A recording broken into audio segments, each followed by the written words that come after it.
This is LiveWell Talk on Transitional Care. I'm Dr. Dustin Arnold, Chief Medical Officer at Unity Point Health, St. Luke's Hospital.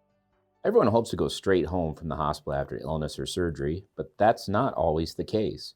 For some recovering from a major surgery or a serious illness, going straight home after that is just not feasible due to lack of strength and other medical conditions they may have acquired. St. Luke's Transitional Care Center Medical Director Dr. Clete Younger joins us to tell us more about this specialized facility and the services which it provides. Thank you for coming. Thank you. So my name is Clete Younger. I am a family physician here practicing in Cedar Rapids. I'm also the director for the Transitional Care Center, as well as our post-acute program in the Cedar Rapids region. I also serve as the hospice medical director. So today I'm going to talk about our new model of care that we're presenting, which is the Transitional Care Center. So to understand why this is new and different, first you have to understand what we currently do or what the current state is. So there's a lot of pressures now for patients to get into the hospital, get well quickly, and get from the hospital to their next level of care as fast as possible. A lot of times there's insurance pressures for that or safety issues with regards to not getting other infections while in the hospital. But unfortunately, that pressure to move through the hospital quickly doesn't get people all the way healthy and ready to return home. In that scenario, if patients aren't ready to return to their home environment, then they go to something called skilled rehab, where they can receive skilled nursing. The current model as it exists in Iowa is that skilled nursing typically exists within a nursing home.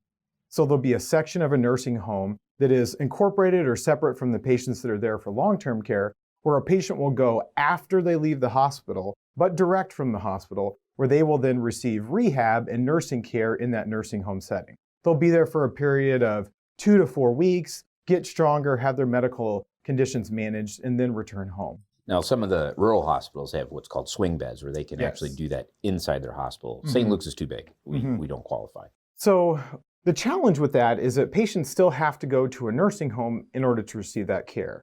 So that means you have a population of patients that are there for long-term care and a subset of patients that are there receiving skilled rehab. So you have two different populations of patients existing within the same environment. There's challenges with that. Some of the challenges are we're not in that sort of environment specializing our care to just our skilled rehab patients. We're kind of diverting our care between the two different groups. It's also pretty intimidating for a patient who's just had a hip surgery or had a heart surgery or had an infection, who's never been in a nursing home setting, to then go to a nursing home. That can be a very hard transition for the family to make and for the patient to make. And sometimes we see a lot of resistance from patients to do that, so they don't receive the adequate skilled nursing that they should because they just don't want to go to a nursing home. There certainly is a stigma about going to a nursing home for elderly, that this is the end. You know, sometimes you'll hear, and I know you've probably heard this, Clete, you know, where someone passed away, well, but she was able to stay in her home until she passed away. You know, like that's some sort of merit badge. But that's not the case. Nursing homes aren't like that, are they? No, but it's tough to get past that. The term that I hear often is that if I go there, I'm never going to leave. And so, you know, when that is the patient perception, that's really hard to then get them to be compliant with the nursing and therapy when that's kind of the initial feeling going there. Now, we actually in Cedar Rapids provide excellent skilled rehab in nursing home settings. So in our organization and across the state, we actually perform extremely well with the patients that we take care of, particularly the patients that we follow with our Unity Point post-acute team. We follow patients in 9 different nursing facilities in the Cedar Rapids area. Why don't you talk about your Unity Point post-acute team? Walk me through that structure and its relationship to the inpatient physicians that practice in the hospital and those that practice in the clinic. So there's the opportunity for patients to have our team follow it. And when I say our team, it's me as a medical director for that program, as well as a group of 4 nurse practitioners. So what we have done is basically take on the role of the person taking care of the patient during their skilled rehab stay. So the old model of that was a patient would go to a skilled setting or a nursing home setting, and then they would have to go out to see their primary care provider, or just no one would ever come for a couple weeks, and they would do rehab and go home. The problem with that is it's hard to leave skilled rehab to go see a provider and your time with the provider is fairly limited. Or if no one ever came to see them, there's an opportunity that things could happen or things could go wrong before a provider could be involved. So we actually have a team where we're dedicated to doing that. So I work with a group of nurse practitioners. Our time is dedicated to do those things. We go see patients in the facility where they're at.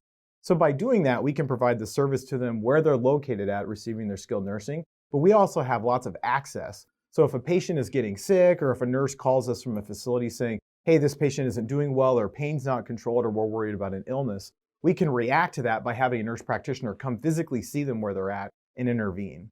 We've been really successful with that in that we have lowered our risk of rehospitalization, so patients come back to the hospital less, and we've been able to accelerate their time through therapy. So instead of staying in a nursing facility setting for 4 to 5 weeks, we're averaging more like 2 to 3 weeks. So we've almost cut in half the amount of time patients have to be in skilled rehab before they return home.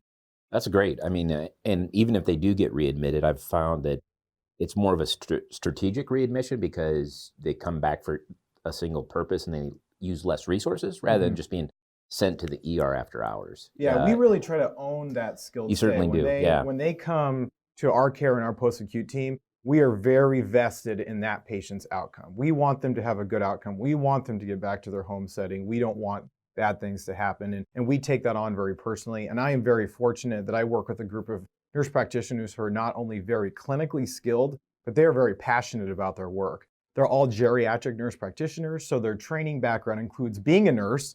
And all 3 of the ones that we work with here in Cedar Rapids were ICU nurses before they got their nurse practitioner degree. So they have really good clinical experience, but that's combined with now the clinical experience they've developed as a geriatric nurse practitioner caring for our patients in the post-acute setting.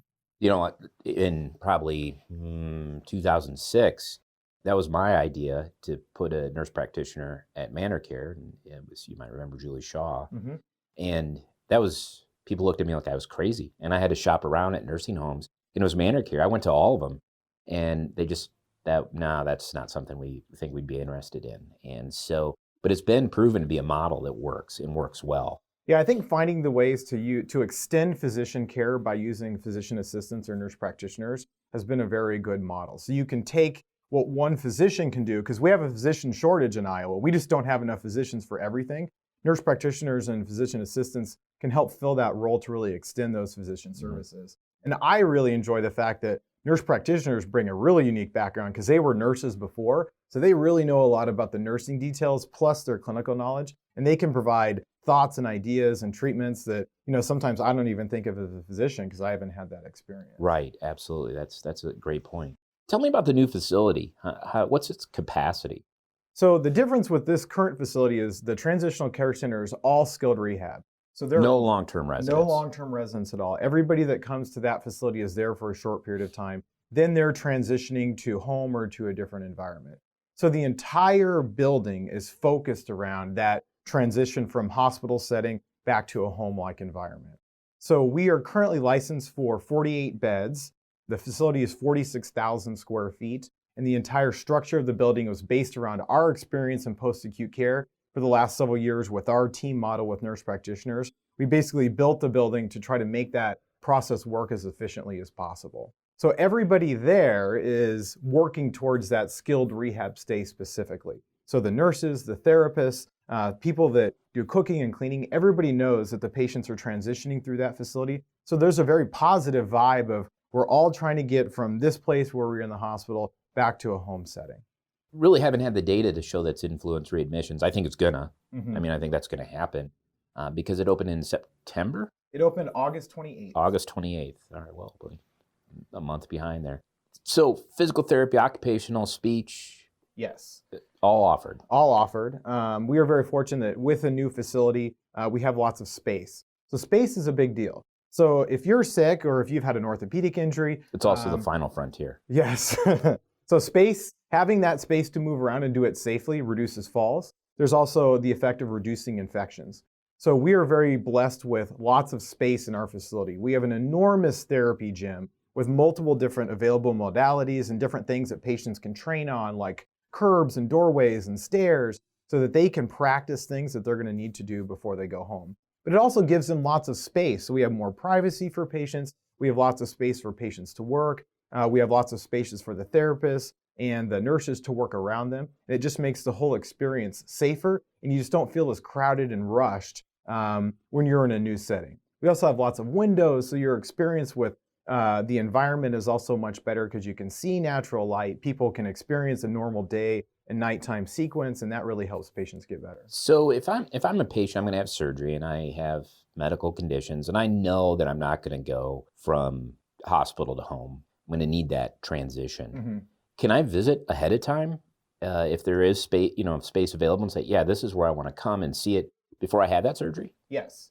So we've decided at the facility to just offer that on an as-needed basis. So if patients either call the facility or if patients arrive at the facility and want to get a tour of the facility, we are providing access to that. And that usually is provided either by our directors of nursing, our nursing staff, our therapists, or even our administrator who used to be a physical therapist. So she's very passionate about the work that we do there. So, and that's what we've done since the building's open. When people want to see it or want to take a look to see if that would be the right place for them, we're providing that service on an as-needed basis. What percentage, and you can just guesstimate this, Dr. Younger, what percentage is recovering from an elective surgery? What percentage is recovering from a medical condition that perhaps hospitalized them? So recovering from an orthopedic condition is actually pretty rare now. So we've gotten so good at the preparative planning for surgery. We optimize patients' diabetes, chronic medical conditions, and set them up so well for surgery that almost all patients go home from an orthopedic surgery. Yeah, isn't it amazing? Now, when people have traumatic events, that's different. So we do see a significant amount of hip fractures, pelvis fractures, humerus fractures. So an unplanned orthopedic surgery, we take care of that quite a bit. But a planned orthopedic surgery is actually pretty rare. And that's a testament to our orthopedic group, our anesthesia group, our preparative surgery group. They're really working hard to get people from surgery to home, which is an excellent situation for those patients. Well, we have a podcast with Dr. Nassif, and he has hit the 200th total joint that he's done at the surgery center. So those people are going home that day. Yes. That's impressive. It's very impressive. I mean, that is impressive. Yeah. And it's a lot of work on the front end, but it's much better for the patients. Less illness, less complications. They do extremely well. It's the unplanned things that are tough. Sure. It's the unplanned things, including falls with fractures. And we really are now seeing a lot of patients with complex medical conditions together.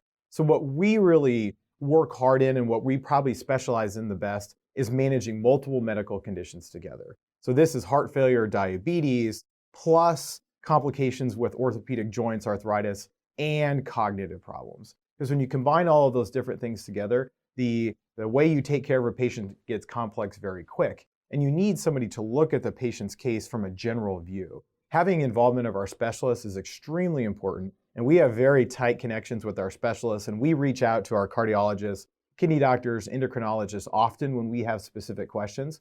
But what we really do is provide the overview of care of we're looking at every medical condition, every single medication. We're looking at how they interact with each other and really trying to make a plan for how we're going to manage that. And you're sharing the medical record. I mean, it's Yes. open access on that standpoint, which Mhm. is so important for continuity.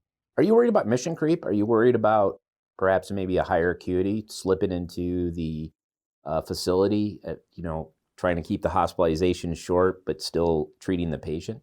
Yes. So the trend is to push everything to the next and less expensive level of care. Right. So it went from patients that used to be in the ICU are now managed on the floor. Floor patients we're now trying to push into skilled rehab. Skilled rehab patients that were traditional skilled rehab, like when I started, are now usually taken care of in the home setting. And the reality is that, we can't afford our healthcare in the United States. We have to do a better job at controlling costs. We have to do a better job of getting people healthy without overextending our resources. So it's not surprising that we're seeing these transitions in levels of care and where we're trying to take care of patients, because we just need to find a more affordable model. What we're doing right now in the US just isn't sustainable. Yeah, and that's the pie is not going to get any bigger, and we're going to have to do more with less. I mean, that is just a bare bone truth. Mm-hmm. What got you interested in this post acute care? So I was very fortunate during my training that my mentor was a geriatrician. So I spent a lot of time with him, particularly taking care of geriatric patients and then palliative care patients as well. I was drawn to the complexity of care. So it's fun if you like healthcare to really take on that complexity of care and then try to optimize it the best that you can. People really appreciate that too, particularly if you can take a patient who is very sick or very ill and get them to a better place. You can really see that. Their families really appreciate that. I'm also drawn to it because I'm inherently a minimalist when it comes to healthcare too. So instead of adding more, doing more, there's a lot of things we can actually do by doing less. So there's a lot of issues that we run into with too much medicine or too many healthcare interventions actually making patients worse. So have been really passionate. I was fortunate in my training to be trained how to really minimize things to actually make patients better. And it's really remarkable sometimes to see a patient who actually gets better if you do less. And that's a very rewarding experience, and patients love when that happens. Absolutely. I personally feel it's a merit badge to stop anybody can start a medication, but if you can see a patient and figure out a way to get them off that medication, that's something you can be proud of at the end of the day. Mm-hmm. And we really take that on. So besides getting people better, I mean, when somebody goes into the hospital for acute condition, we want to take them to the Transitional Care Center and get them past that episode. But we actually often talk to patients about, maybe we can make you better than before you were hospitalized. Like, that's not an unreasonable goal. So we sit down with patients and talk about, what are these medications actually used for? Who has seen this? Who has managed this? Can we actually optimize your care better? So when you leave the Transitional Care Center, you're actually healthier than before you were hospitalized. And it's not uncommon that we get people through that process and they actually come out of that facility better off than before they were hospitalized. That's outstanding. Well, this is really great information. Thanks for taking the time to talk about this. I think this is a very, very interesting topic, and I think we'll bring you back and talk about the results, maybe in about 6 months, and brag a little bit about how well you've done. Again, this is Dr. Clete Younger, Medical Director of St. Luke's Transitional Care Center. For more information, visit unipoint.org. If you have a topic you'd like to suggest for our LiveWell Talk On podcast, shoot us an email at stlukecr@unipoint.org, and we encourage you to tell your family, friends, neighbors about our podcast. Until next time, be well.